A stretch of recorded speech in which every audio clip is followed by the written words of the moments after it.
want to headbang and chill.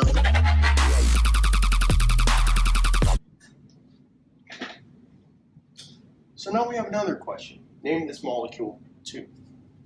Well, here we have this molecule that we obviously don't have the name to yet. So let's go back to our steps. What's the first step? Well, first we identify the parent chain.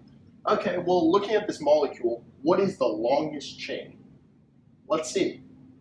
It looks to me like the middle chain is the longest chain. So let's count how long the middle chain is. 1, 2, 3, 4, 5, 6, 7, 8 carbons.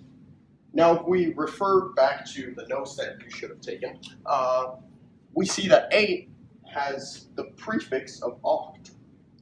Remember, for alkanes, we always add an ane. So, we have the first step done. We have identified the parent chain, octane.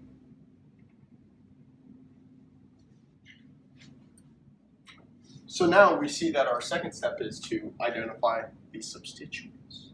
So what substituents do we have here? Well, coming off of this parent chain, we have these groups. Okay. Oh, look, it's a dimethyl group.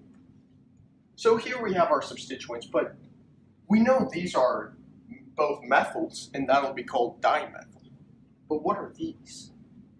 Let's refer back to the notes that you should have taken. Well, it looks to me like this is a tert-butyl, and this is an isopropyl. So with that, we've identified that this group is a tert-butyl, and that this group is an isopropyl, with our dimethyl, of course.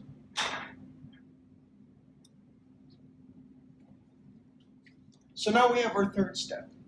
Number the parent chain and identify the locant. Okay, well, we numbered our parent chain originally, but did we number it correctly? If you remember, we're supposed to number the parent chain so that the substituents are on the lowest number. Well, Giovanni, what does that even mean? Let's see. Are these substituents on the lowest numbers? No, they're not. This is a common error that you have to be very careful for when numbering the parent chain. We can see that right here, the dimethyl is on the 7th carbon. But Giovanni, what's happening in the first 3 carbons? So we have to change that. Let's renumber our parent chain.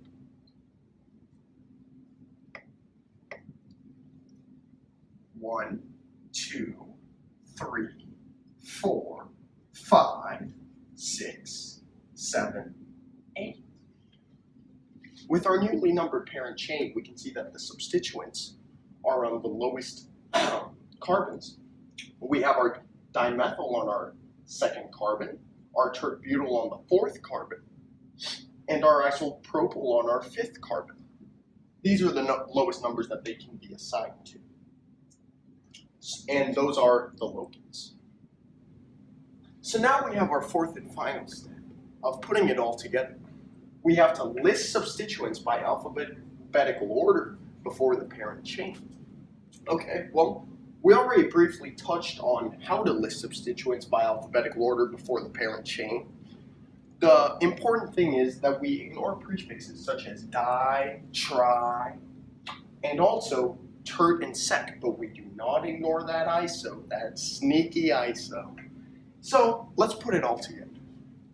Well, let's look at this alphabetically. We have M, I, and B. What comes first in the alphabet, Giovanni? A, B, B.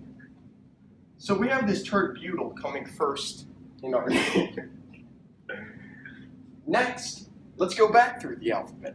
A, B, C, D, E, F, G, H, I, I. So our isopropyl is second. That means our dimethyl has to be third because there are no other substituents. So here we go. Now with this, we can begin naming. And we can finally finish this problem. So, our tert butyl comes first. But what comes before the tert butyl? Ha ha! The number on the carbon. 4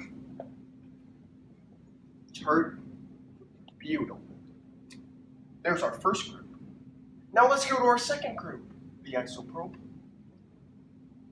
5 isopropyl.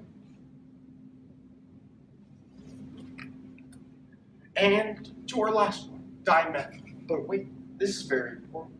Whenever dealing with a prefix like di, since we have 2 methyls, we have to name where the methyl is twice, like so, 2, 2. If it was trimethyl, and let's assume it was on the 3rd carbon, it would be 3, 3, 3. So we have our dimethyl on the 2nd carbon.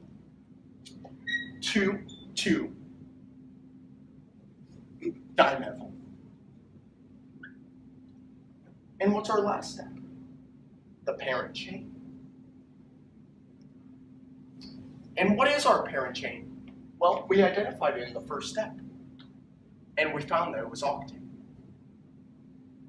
So now, we add that beautiful octane. And with that, we have solved this problem.